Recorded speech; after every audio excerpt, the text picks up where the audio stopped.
நல்லா படுத்துட்டு ஜாலியாக டிவி பார்த்துட்டு இருக்கியா? இரு வரேன். நம்ம டிவி பார்த்துட்டு இருந்தாலே இவளுக்கு பிடிக்காது. மூக்கு வேத்துருச்சாதான் வந்துட்டா. ஏம்மா சின்ன பொண்ணு டிவி பார்த்துட்டு இருக்கியா?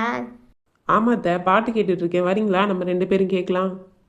எப்படி படுத்துட்டு இருக்கா பாரு. கொஞ்சமாவது வயசுக்கு மரியாதை கொடுக்குறாளா? நல்லா ஜாலியாக படுத்து கிடக்குறா. வந்து உட்காருங்கத்த, பார்க்கலாம். இப்படி சோஃபாவில் கால் நீட்டி போட்டு படுத்திருக்கியே, நான் எப்படி வந்து உட்காருறது? ஐயோ சாரி அத்தை, வாங்க வந்து உட்காருங்க அத்தை. நானும் உட்காந்துக்கிட்டுமா? கால் வலிக்குது அத்தை. சரி சரி உட்காரு. அந்த மரகதம் சேனலில் சீரியல் போட்டிருப்பாங்க, அதை போடு. நம்ம டிவி பார்த்தாலே உங்களுக்கு பிடிக்காது. எப்போ பார்த்தாலும் வந்துட்டு செய்தியை போடு, சீரியலை போடுன்னு இருக்கிறது. சரி அத்தை, போடுறேன். அம்மாடி மருமகளே, இன்னைக்கு கொஞ்சம் வெயில் அதிகமாக இருக்குல்ல? அட ஆமா அத்தை, 2 நாளாக வெயில் அதிகமாக இருக்கு. நேற்று உன் வீட்டுக்காரன் பழம் வாங்கிட்டு வந்தான் தானே, கொஞ்சம் அதில் ஜூஸ் போட்டு எடுத்துகிட்டு வரியா? கிளவி எல்லாத்தையுமே நோட் பண்ணுறாளே இவ. ஆமாத்த, அது ஃப்ரிட்ஜில் தான் கிடக்கு. இருங்க, ஜூஸ் போட்டு எடுத்துகிட்டு வரேன். ஏம்மா சின்ன பொண்ணு, உனக்கு ஜூஸ் போட தெரியும்ல? என்னத்த இப்படி கேட்டுட்டீங்க? என்ன பார்த்து இப்படி ஒரு கேள்வி கேட்கலாமா? இல்லைம்மா, இது நாள் வரைக்கும் நீ ஜூஸே போட்டது இல்லையா, அதுதான் கேட்டேன். இருங்க, உங்களுக்கு 5 நிமிஷத்துல ஒரு ஜூஸ் போட்டு எடுத்துட்டு வரேன். சே, நம்ம தான் நம்ம மருமகளை தப்பாக புரிஞ்சு வச்சுட்டு இருக்க மாட்டிருக்கு. அத்தை, உங்களுக்கு ஆரஞ்சு ஜூஸ் போடவா, ஆப்பிள் ஜூஸ் போடவா அத்தை? ஏதோ ஒரு பழத்தில் போடுமா. ஐயோ, எதில் ஜூஸ் போடுறதுனே தெரியலையே. ஏன் சின்ன பொண்ணு, பழத்தெல்லாம் எடுத்துட்டு இங்கே வர? ஜூஸ் போடலையா? அத்தை, அதில் தான் ஒரு சின்ன கன்ஃபியூஷன். அத்தை, நம்ம வீட்டில் 2 கிரைண்டர் இருக்குல்ல, எந்த கிரைண்டரில் போடட்டும் அத்தை? ஐயோ கடவுளே, இதை நான் எங்கே போய் சொல்லுவேன்? உங்ககிட்ட போய் ஜூஸ் போட சொன்ன பாரு, என்னதான் அடிக்கணும் ஃபர்ஸ்ட். இங்கிருந்து போ முதல்ல, என் மூஞ்சிலே முழிக்காத. அவகிட்ட போய் நான் வேலை சொன்ன பாரு, நான் தான் போய் செவுத்துல முட்டிக்கணும். அவுட் கேட்டதோ ஒரு குத்தமா? இந்த அத்தை எதுக்கு இவ்வளோ கோச்சுக்கிறாங்கன்னு தெரியலையே. இந்த வீடியோ உங்களுக்கு பிடிச்சிருந்துச்சுன்னா நம்ம சேனலை சப்ஸ்கிரைப் பண்ணிக்கோங்க. அப்புறம் லைக் அண்ட் கமெண்ட் பண்ண மறந்துடாதீங்க. ஏங்க இங்கே தானே இருக்கேன். ஏங்கன்னு ஏலம் விட்டுட்டு இருக்க? ஏங்க, உங்க அம்மாவை ஒழுங்கா ஊருக்கு போக சொல்லிருங்க. என்னை எப்போ பார்த்தாலும் திட்டிக்கிட்டே இருக்காங்க, ஏதாவது வேலை சொல்லிக்கிட்டே இருக்காங்க. என்னால தான் உங்ககிட்ட வந்து ஒரு வேலையும் வாங்க முடியல. அவங்களாவது ஏதாவது பண்றாங்களே. என்னங்க, உங்களுக்கு என்ன திமிரா? சரி, கொஞ்ச நாள் ஆகட்டும், பார்த்துக்கலாம். ஓஹோ, என்னை வீட்டை விட்டு அனுப்ப பிளான் போட்டுட்டு இருக்கீங்களா? இருங்க, உங்களை பார்த்துக்கிறேன். ஏமா யாராவது வீட்டுக்குள்ள இருக்கீங்களா?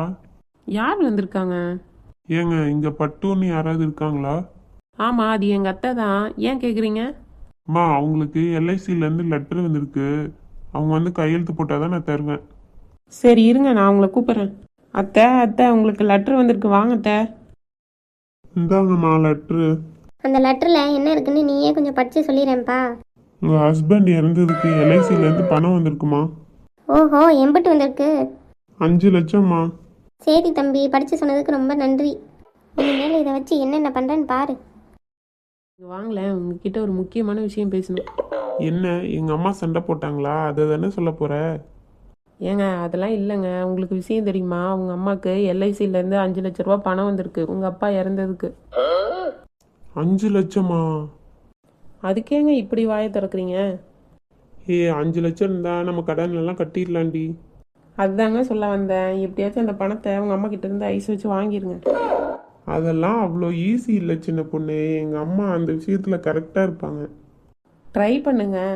அம்மா நான் சும்மா இல்லடா, அவ இல்லைன்னா யாரும் இல்லடா. பாட்டெல்லாம் நல்லா தாண்டா இருக்கு. ஆமாம், நீ சும்மாலாம் இந்த பாட்டை பாட மாட்டியே, என்ன சொல்லு, என்ன விஷயம்? அப்படிலாம் இல்லைம்மா, அது உன் மேலே உள்ள பாசத்துல பாடினேன். டேய் நடிக்காதடா. நான் உன்னை சின்ன பிள்ளையிலேருந்து பார்த்துட்டு இருக்கேன். நீ என்னெல்லாம் பண்ணுவேன்னு எனக்கு நல்லா தெரியும். சும்மா சொல்லு.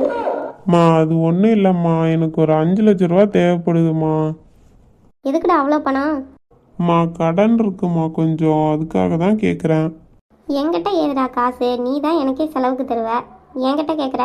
அது வந்துமா, உங்களுக்கு எல்ஐசில இருந்து பணம் வந்திருக்குன்னு சின்ன பொண்ணு சொன்னா, அதுதான் உங்ககிட்ட கேட்குறேன். ஓஹோ, அந்தம்மா வேலையாது.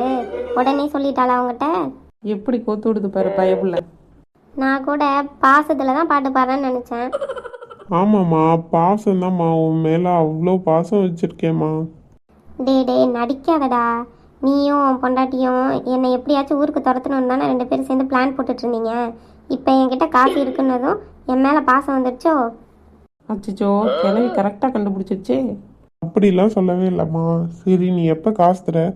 கொடுக்குறேன். எனக்கு எப்போ தோணுதோ நான் அப்போ தரேன். 2 பேரும் எனக்கு பிடிச்ச மாதிரி எப்போ நடந்துக்கிறீங்களோ அப்போ தரேன். பெரிய ஆப்பா வச்சு விட்டாலே. சரிம்மா, நாளையிலேருந்து நாங்கள் 2 பேரும் உனக்கு பிடிச்ச மாதிரி நடந்துக்கிறோம். Game started. நாளையிலேருந்து இந்த வீட்டில் பட்டுவோட ராஜ்யம் மட்டும்தான்.